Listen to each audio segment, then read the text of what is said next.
My name is Luann. I am the moderator for tonight for this county debate with the county commissioner and county sheriff race. I will make some opening statements, we'll have some introductions, and I'm going to review the process with all of you. Each candidate will be given up to 3 minutes to introduce themselves and to make opening statements.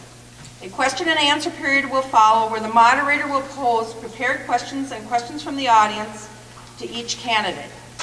Screen questions written on index cards will be accepted from the audience. Moderator will have the discretion to change and modify any questions and to maintain time limits. No rebuttals are allowed, and candidates may only answer the question in turn posed to them by the moderator. A 1-minute time limit will be placed on each answer and a 1-hour time frame for the whole forum. Candidates may address any of the questions or issues in the respective closing statements. I ask that there aren't any comments from the audience. I want you to be respectful of the candidates and the process here. And if you have questions or comments to make, they are to be made on the cards, please. So, as directed by the moderator, each candidate will be given up to 3 minutes also for closing remarks. So we'll start with candidate Lee. If you'd like to make your opening statement, please. Hold on.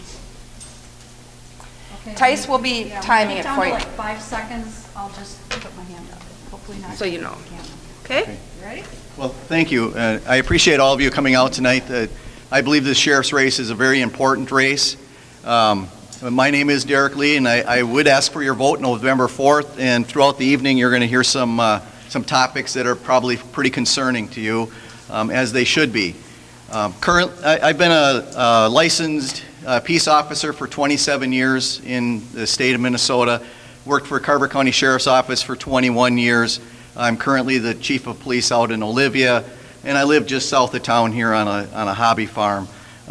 So the chief of police is my main job right now. I'm also an adjunct professor at Crown College teaching criminal justice with an emphasis on the Constitution, and I'm also teaching a criminology class.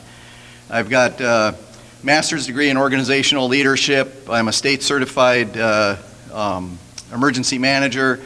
I have a bachelor's degree in management ethics. I've had a whole host of job duties over the years, but by far the most challenging has been the chief of police administrating the organization and moving the organization forward for the benefit of the citizens. And that's kind of what this election, I believe, is about. It's about finding the candidate of your choosing to represent you going forward in the next few years. And is that candidate going to be looking out for your public safety? And that's really what I'm looking at. It's about trust, it's about transparency, it's about truth, it's about accountability. And that's what we need in the organization as we move forward. I'm excited about the opportunity. I think we can have some real positive changes going forth in the future. I've got a lot of ideas that I'd like to be presenting to the staff. I want to engage the staff and get them motivated to move the organization forward. I do feel in some cases we've really stalled out. You know, I can talk about a whole host of issues that have occurred in this county or not occurred in this county that need to be addressed. You know, for example, the FBI came in and audited the dispatch center and they cited them for violation. And to me, that's very concerning. But you're not going to hear that because this is all based on self-disclosure. The current sheriff has to disclose all that, and without a media presence or somebody asking questions, that's not going to come forward. So we need to bring those kinds of things forward. We need to talk about a $7 million lawsuit in the jail. We need to talk about sex offenders not being checked on as BCA recommends. There's a whole host of things that I imagine we're going to cover tonight based on some of the questions. At least I'm hopeful. So I'll just stop now and you can go on to the next candidate. Thank you. Candidate Long. Hi, thanks for showing up, folks. I really appreciate it. My name's Frank Long. I am running for county commissioner. I want to bring a little different perspective and mindset to this office. It seems like right now things are staff-driven. If you look, the voting that's taking place down there for what's recommended by staff is 4-1, 4-1, 4-1. And we've got a lot of spending measures, a lot of budget measures that go through, and you know, a budget hasn't been sent back to be reworked in in recent memory. I'm a business owner. Basically, I look at budgets. Budgets are based on revenues, and you don't overproject your revenues if you can't pay them. The debt service, if you're a business owner, comes from us. If the debt service, if we can't pay it through this county, with some of the things we spend money on, come from all of us. I own a landscaping company. I used to be a partner in a larger landscaping company, and I've traveled around the country doing environmental cleanup work, so I've dealt with regulations at state, federal, municipal level, so I've dealt with more than my share of government regulations and my share of government paperwork. I'm a quick study. There's a lot of things that I don't know, but there's basically what it comes down to is your ideology and what you believe and what you feel should happen. We look at some of the other counties. I've got some numbers here where Carver County, we raised taxes on average 4.2% last year. You look at the other counties, we've got Anoka County didn't raise taxes, actually went down $33,000. Dakota County went down $774,000. Hennepin County raised taxes 1%. Ramsey County didn't raise taxes at all, 0. Scott County 1.1, Washington County 1.4. If you look at our preliminary tax levy, we're at 4.9%. Anoka County is at 0.89. Hennepin County 2.75. Dakota County 1%. Ramsey County, once again, isn't raising taxes. Scott County 1.9. Washington County 3.49. Why are we outpacing all these other counties? We seem to be doing consistently. Over 10 years, we've raised taxes 44.92%, 45% population growth in that time, 15%, 3 times the rate of population growth. This is not just a one-time thing. This is a trend. And this is something that I think needs more focus and something we have to work on. It doesn't happen in other counties, and I believe that we don't have enough direction from the county commissioners to shoot, to have the staff shoot at a target and at a budget. A lot of county commissioners expect staff to try to stay with population growth, and there's measures from time to time that would make this difficult, but if you look, we've consistently gone one direction, and I think this is something that needs change and direction. Thank you. Commissioner Lynch. Thank you. I'd like to thank the City of Mayor for sponsoring this forum. I would like to thank everyone who took their time to come out this evening. A little bit about myself. I'm happily married for 26 years, my lovely wife, Deb. To say I got the better of that deal will be the understatement of the century. I was born at the Watertown Community Hospital. It was about the time when Watertown had a hospital, and it was about the same size as Waconia's. Quite some time ago. My mother now was a registered nurse, and she worked there, and that's now where she resides. I have 3 daughters, Rachel, Amanda, Victoria. They are 23, 21, and 16. I'm active in the Republican Party. I was a state delegate this year and also a delegate to the District 6 convention. I have been a commissioner for 10 years. I take great pride in being a commissioner. It's something I truly believe that I am called to do. One of the major things that I am very proud of is controlling taxes. The county portion of the average value home has gone down every year in my 10 years. When we started out in '06, it was $1,239 for the county portion of real estate taxes. In 2015, the individual tax is it's $1,139. We are not staff driven. County staff can follow simple instruction. And when we tell them something, they come back with it. The county staff can follow simple instruction. The 4.2% last year, over 2% was for the 101 bridge between Chanhassen and Shakopee. It was a county-led project, frankly, because we have a AAA bond rating and the state doesn't. So we were the lead on this project. We took the lead, and the other major project to come out of left field was the Victoria Library.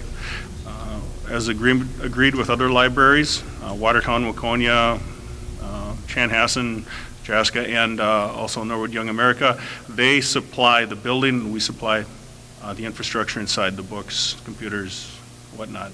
So. Sheriff Olson. Thank you. It is an honor and a privilege to serve as your sheriff. In Rotary, we have a saying, a belief of service above self, and that's really what being sheriff is all about as well. Since 1987, I have dedicated my life to public service, public safety here in Carver County. It is important to me that Carver County continues to be a safe and welcoming county where people want to live and visit. There is a reason why we have cities that are consistently ranked among the top small cities to live in the entire country. There is a reason why there are numerous events that come to Carver County and are successful. And public safety is an important part of that. The fact that we can successfully host the Taste of Minnesota with a 6-day notice and have the organizers say that it was one of the safest ones that they've ever had, that's important, and public safety is an important part of that. We live in what I believe is the best county in the state, bar none, and I would not want to live anywhere else. The sheriff's office is in a good place, and we've had a number of accomplishments while I've been sheriff. Crime has decreased 11% since 2011.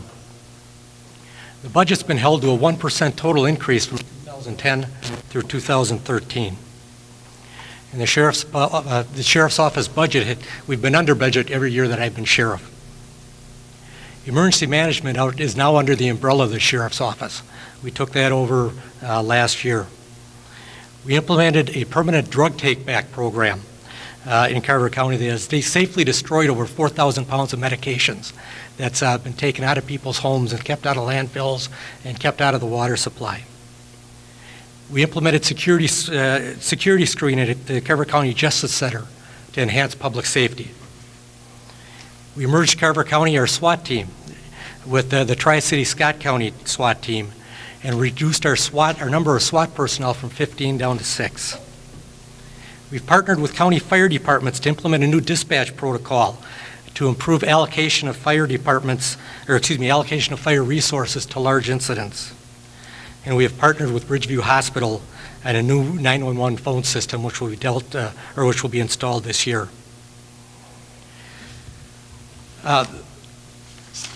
Again, the sheriff's office is in a good place, and I would ask for your vote come November 4th for Carver County Sheriff. Thank you.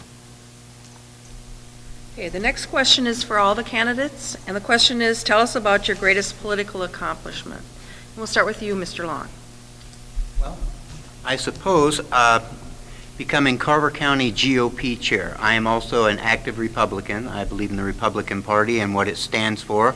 I oftentimes will take on some people in my own party if they're not doing what we purport to stand for. I believe in the platform, I believe in the principles, and to be elected by the Republicans of Carver County to be their chair and their head of the party for this county, I would say at this time is my largest political accomplishment. Thank you. Mr. Lynch?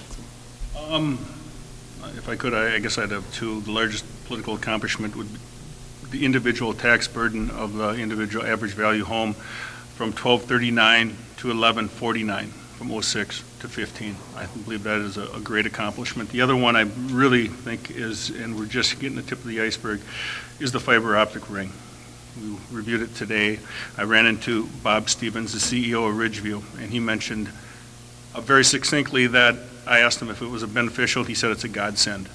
He mentioned that they do 40 to 50 MRIs a day.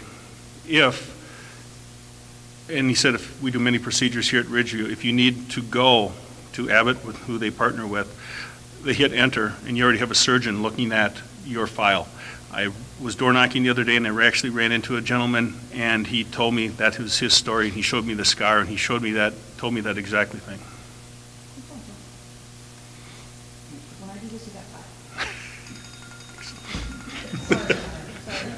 Pretty high tech, guys. I don't know if I got 4 hours to talk. It's your turn, Mr. Olson. Thank you.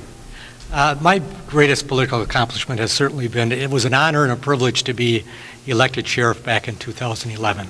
And that's been my biggest political accomplishment since I've been here.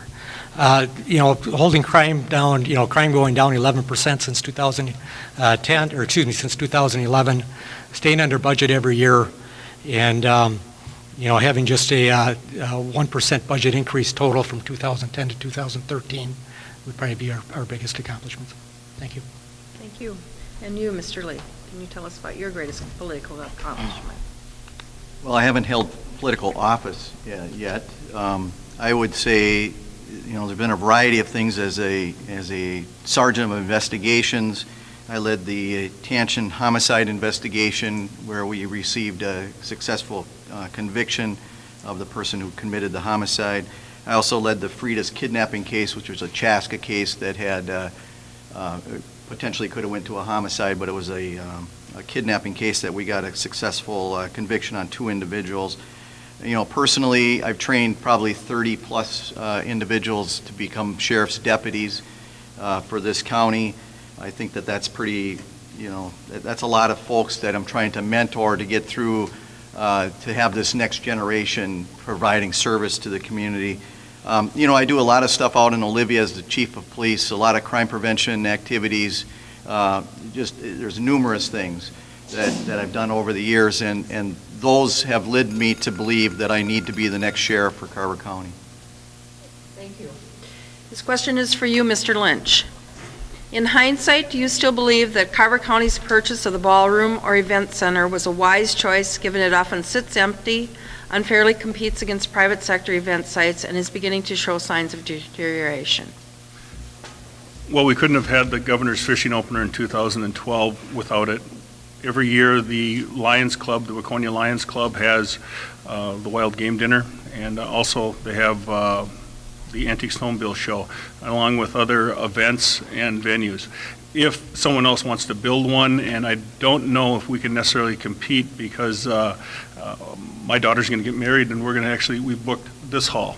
But if you have a 1,000-person, there's no other, 1,000-person venue, there's no other place that actually can compete with. Was it the best decision?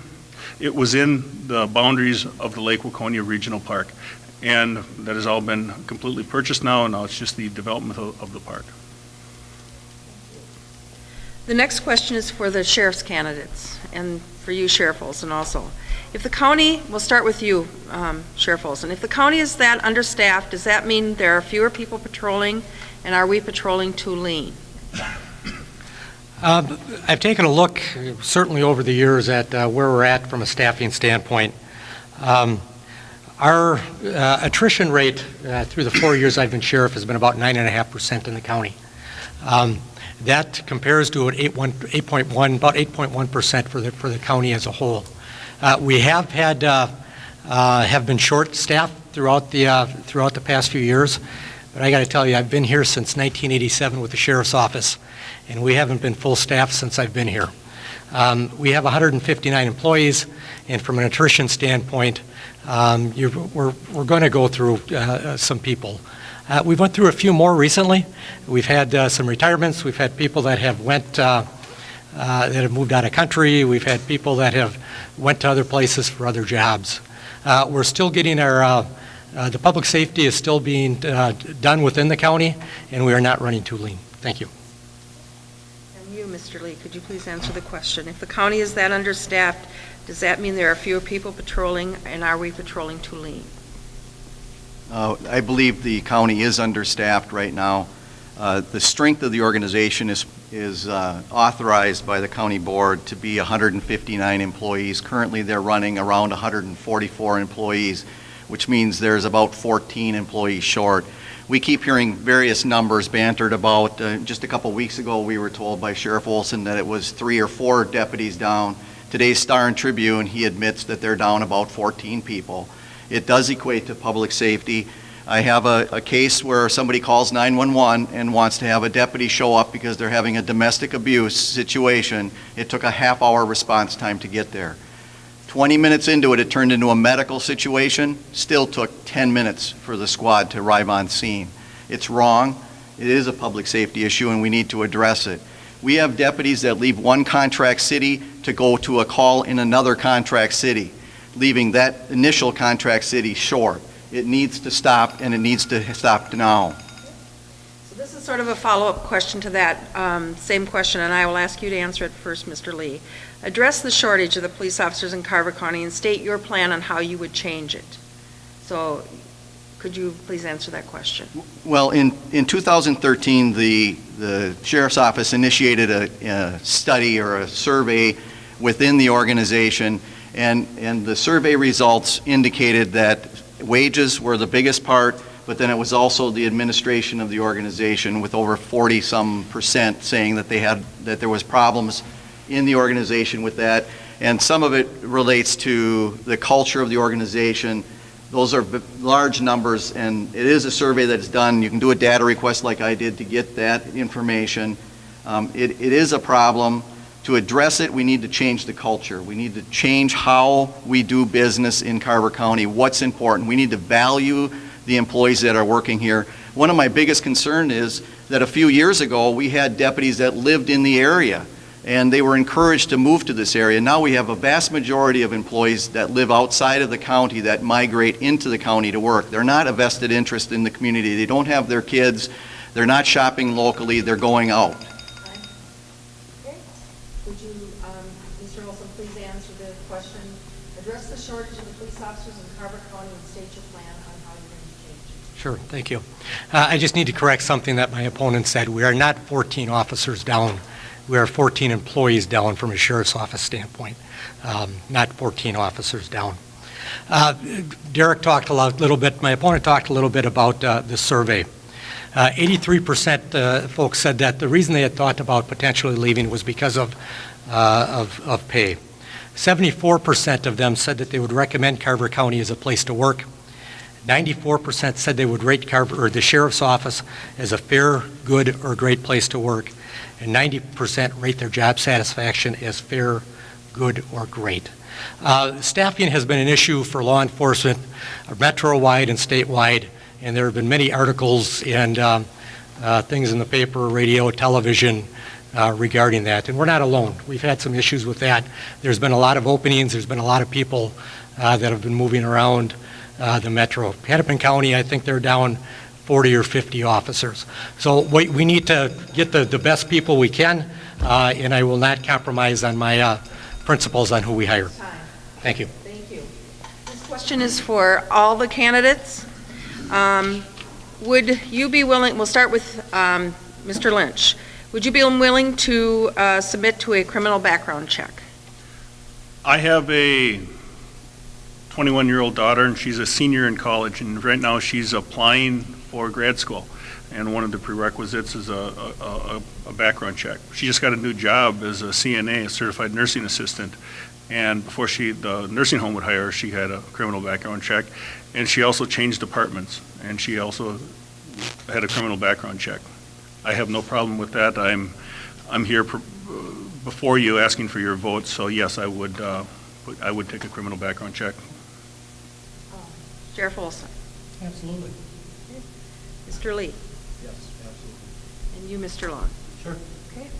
We have a couple other questions that are sort of in the same tone as that, and it's, have you ever filed bankruptcy or been charged or found guilty of a felony? So could you answer that for me, please, Mr. Olson? No. And both of those, or all Okay. three of those. Mr. Lee? No. Mr. Long? No. And Mr. Lynch? No. Okay, thank you. This question is for Mr. Lee. How long have you been police chief in Olivia, and why do you want to leave your current position? I've been a police chief for, it's coming up on 2 years, and I have, there's been a group of individuals that live within this county that had contacted me and said they wanted me to run because of what they've seen going on in the county dealing with public safety. I did tell them no, and then they were very persistent, and they started showing me some of the data that they've collected and their concerns with what's been going on. So I agreed to look at it, and then I did agree to run for sheriff because I think I can make a difference. You know, when your survey comes out and 84.71% of the employees said that they have been thinking about leaving the sheriff's office in the last 2 years, that's a problem. That relates to public safety. And the reason they're wanting to leave is the quality of supervisor and senior leadership. 45% said that, and the lack of recognition, and they feel devalued. 53% said that. There is a problem in this county with that. Okay, thank you. This question is for the county commissioner candidates. Based on Highway 10 being repaired, rumble strips removed, 1 year later, it was, after it was installed, which was an additional cost. Please tell us how you are going to manage projects and get them right the first time. So, would you like to answer that first, Mr. Long, please? Basically, in business, you learn by the mistakes you make. And this is something that, of course, we would make that mistake again, but you would think that the project manager and the people in charge of that would have a better focus on those things and maybe look into some studies done in other counties on somebody else's dime to make sure that we don't run across those problems. I remember when that blew up and somebody thought it was a great idea, and then it angered enough residents and caused enough problems that way where it ended up being pulled off. And I can't imagine that somebody wouldn't have looked at a study of the noise and the problems with that. With the amount of employees we have, I would think that they would have somebody to be able to focus on that. So that's would be my answer. Thank you. Mr. Lynch? It was an $8 million road, and the correction was $40,000, and at the time, MnDOT was really, really pushing the rumble strips. Were they a mistake? Yes. Did other counties at the same time make the same mistake? Highway 35 and Wright County between Buffalo and Buffalo and St. Michael had the same issue, and they removed those rumble strips too. Thank you. This question is for the sheriff's candidates. I can't remember who I asked the last question to first. Do you guys remember? Can you help me here? Was it you, Mr. Lee? Was it Mr. Olson? Was it you? Was it? Okay, so Mr. Olson, to you. What do you see as the number one safety risk for our county, and what will you do to address this? The number one safety risk for our county is complacency. You know, we do live in a safe community, and it's very easy for people to forget that. The number one crime that we have here in Carver County is opportunistic crime, where people leave their car doors open, people leave their garage doors open, and people take advantage of that. And there's a cost to that for all of us. There's a cost for us to investigate. There's a cost to the folks involved with that. But complacency is, I think, our number one problem that we have here from a public safety standpoint. It's always important to be aware of what's going on around your surroundings. Again, keep your doors locked, keep those garage doors closed. Okay. And you, Mr. Lee, what do you see as the number one safety risk for our county, and what will you do to address this issue? There's a series of complex issues that come into play with this, so there's probably not one solution, but it boils down to the staff shortages that we have. If we had the proper staffing, we wouldn't have our call response time the way it is, 30 minutes to get to a domestic assault. We wouldn't have sex offenders not being checked on in 3 years by this administration. That's a problem. BCA recommends that you go out and you check on the sex offenders 4 times a year. That has not been done in 2011, 12, or 13.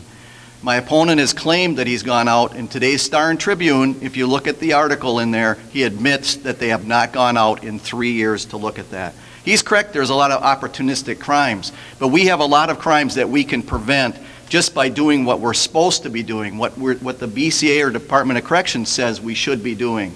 That's what we need to be doing, focused on what is important within the county and doing that. We need to have a crime lab that's up and running. It hasn't run in 4 years. It's sitting vacant. Thank you. I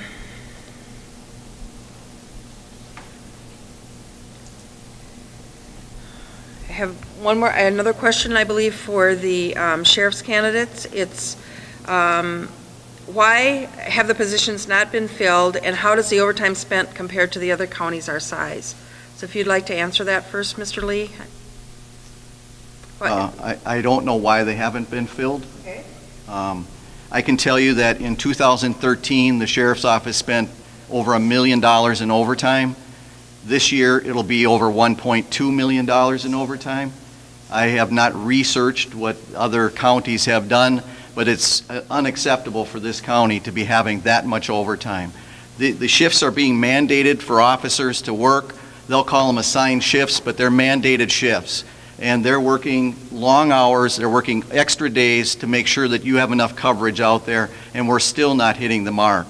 We've had 15 squad car accidents this year. I would attribute that to possibly being overworked, working too many shifts, too many long hours. They're already working 12-hour shifts, and now we're making them work more. We have a dispatch center that's running short. I heard today that they're running about 4 or 5 dispatchers short, which means they have long hours. They're taking your emergency calls and relaying those out, and if they're not able to do it fully functioning and rested, we're going to have a problem. Thank you. Mr. Sheriff Olson, would you want to answer that? Can you ask that again for me, please, Lynn? Sure. Why have the positions not been filled, and how does the overtime spent compare to other counties our size? We have been filling positions throughout, but we continue to have attrition. You know, people retire, people go to other agencies, but we certainly have been filling positions. Even with our overtime, we have been under budget every single year, and we'll be under budget again this year. I need to correct my opponent again on the squad car accidents. We've had 14, not 15, which is a minor number, but we have about that number every single year. It has not changed. It's about the same number every single year. So what's happened this year is not different than what we've had in other years with that. So, thank you. This question is for Mr. Lynch. Was the hiring of an assistant to the county administrator job needed? As Assistant County Administrator, yes, I believe that is very, very much necessary. Okay. Okay. There's 2 other follow-up. It's to that. Is Hemsey did he need the additional help? And will this grow government here within the county? Does that make sense? It's okay. You don't have to answer those. Okay. For both, the positions haven't been filled. Kind of starting to run out of some questions here. I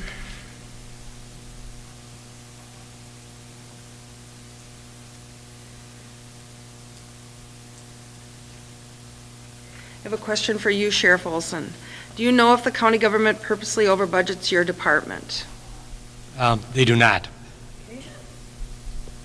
I would like to answer that. It was directed only to him, to Mr. Olson, so it wasn't directed to both. So I'm asking the questions from the audience as they're presented to me and who they're presented by, or asked by. I think it's an important question to ask of all the candidates then. I think even Mr. Lynch and Mr. Long can answer a question like that. Yeah, you can do your closing remarks if you'd like to, but it was, we said in the beginning that the questions were going to be addressed to whoever they were going to be addressed to, and this one is specifically addressed to him. Okay, thank you. Okay, thank you.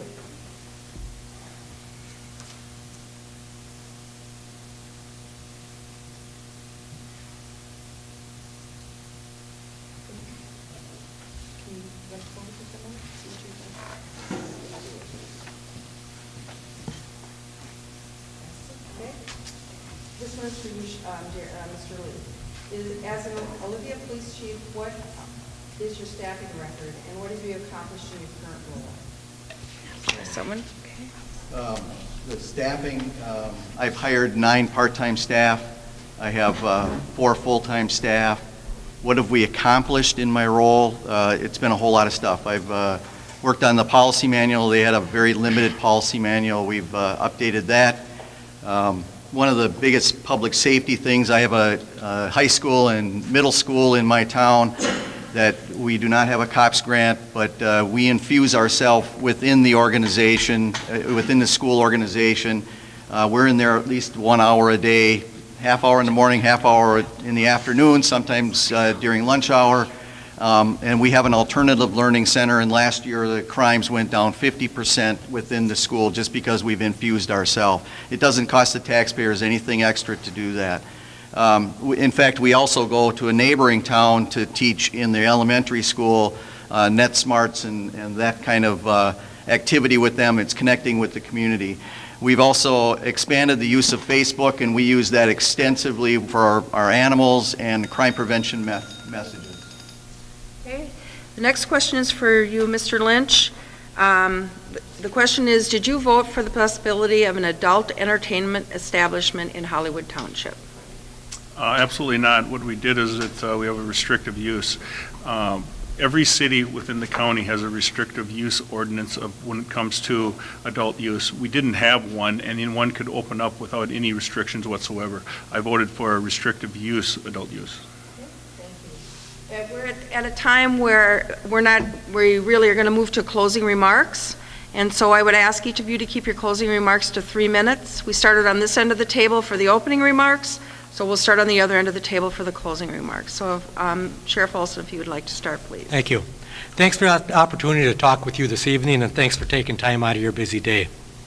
I have talked about crime being down, being fiscally responsible, collaborating and partnering with others to be efficient and effective, and I've also talked about some of the different initiatives that we have started under my leadership.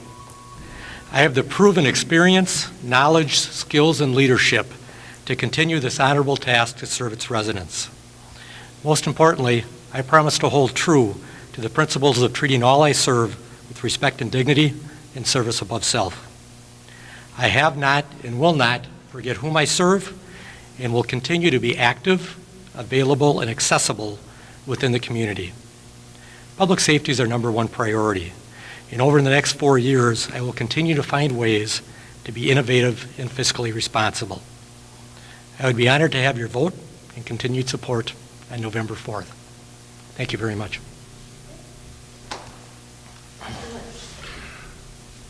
It's been an honor and a privilege to serve as your county commissioner for these past years. The greatest accomplishments that I can tell you is that the taxes on your average value home went from $12.39 to $11.49.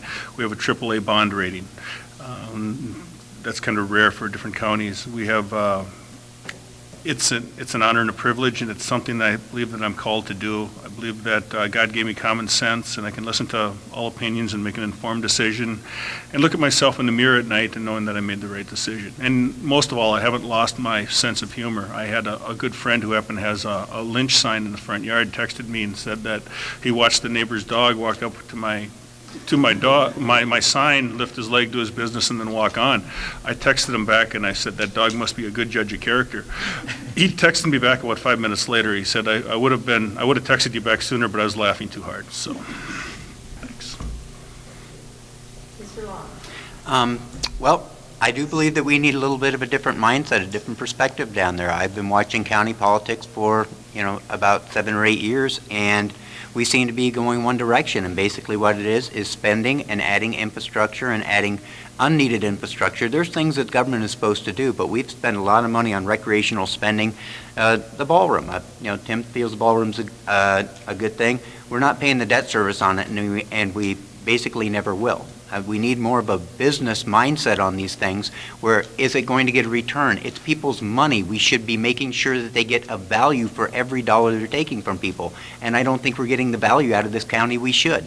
You see the write-ups in the paper about all the wonderful services they're creating for me.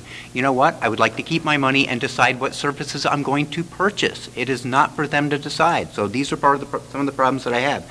The average family home, I can't find that house anywhere. Everybody I talk to when I knock on the door, basically, their home values went down and their taxes stayed the same or went up, including me. So I don't know where this house is. I can't find the darn thing. Nobody seems to live in it. So it sounds great, but I don't believe it. I've been to budget meetings down there at the county, and they've got formulas that can tell you anything you want to hear, but you know what? When I look at it, it doesn't apply to reality and the life I live and the taxes I pay. So I think we need to have more reality. And one more thing, when I go to that website, and I want to try to find something out, I was just told tonight I don't know how to read a website. Well, you know what? I do know how to read a website, and I don't have problems on other websites. It's the most convoluted, designed to confuse you and give you problems mess I've seen. I heard they got an award. That must be a pretty darn low bar for an award, because I can put in a keyword on any other website and get the information I need.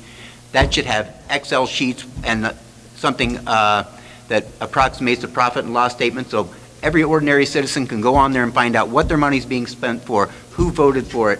This is our money, and you know what? We should be able to go there and get the information and find out what they're doing with it, and it's too darn hard. Thank you. Mr. Lee. I started off talking tonight about truth and transparency and accountability. And I agree that public safety is our #1 priority. That's why government exists.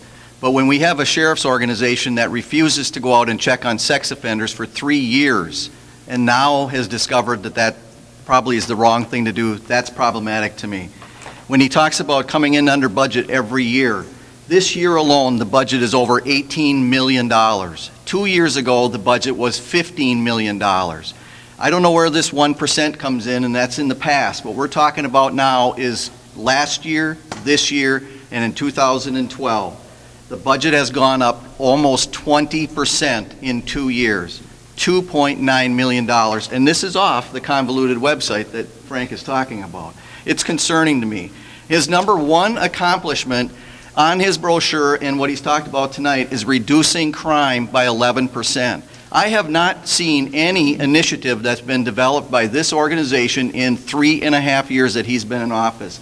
In fact, this question came up to him through the chamber organization up here in Watertown and Mayor on April 16th. The question was issued by Scott Wakefield: what was the cause attributed to the drop in crime? Sheriff Olson cited aging population with less 16 to 24-year-olds in the population to perpetuate crimes like property damage and vandalism. That's not a new initiative. That would have happened whoever was in office. In fact, crime in the United States is at a 30-year all-time low. And in some speculation, it's a 40-year low. So this is not a new thing. But what we need to be thinking about now is when this crime rate is down, how do we interact with our children? Because soon they're going to be in the 16 to 24-year-old range. We need to be going into the schools and talking to them, partnering with the parents, partnering with the educators, so that we can have these interactions. When they hit 16 and 24, they're already coming forward to us. We need to partner with the parents. We need to partner with the community. We need to do that more and more. We're seeing more and more housing developments coming in. Mayor's got them, Watertown's got them, Waconia, Cologne. These are new developments bringing in new families. We need to start interacting now with this. It shouldn't be this wait and see what happens. We need to be doing the job now. I have the education, I have the experience, and I have the vision for this organization to lead us not just for this year and next year, but for 10, 20 years down the road. And that's what I want to infuse in the organization. And I want them to take a vested interest in you, the community, and provide the best public safety we can. Because public safety is priority number one for law enforcement. And we ought to be putting the best candidate out for you, because they need to deliver the service. It's my responsibility as your next sheriff to make sure that's done. I'm going to be open for you. You can come and visit me anytime, and that's where we need to go in the future. Thank you for your time tonight. Appreciate it. Thank you. I want to thank all the candidates for coming out tonight and for taking the time to be here to answer the questions. And I want to thank you, the audience, for participating and for all of your questions. Remember that next Tuesday is Election Day. Please get out and vote. Thank you.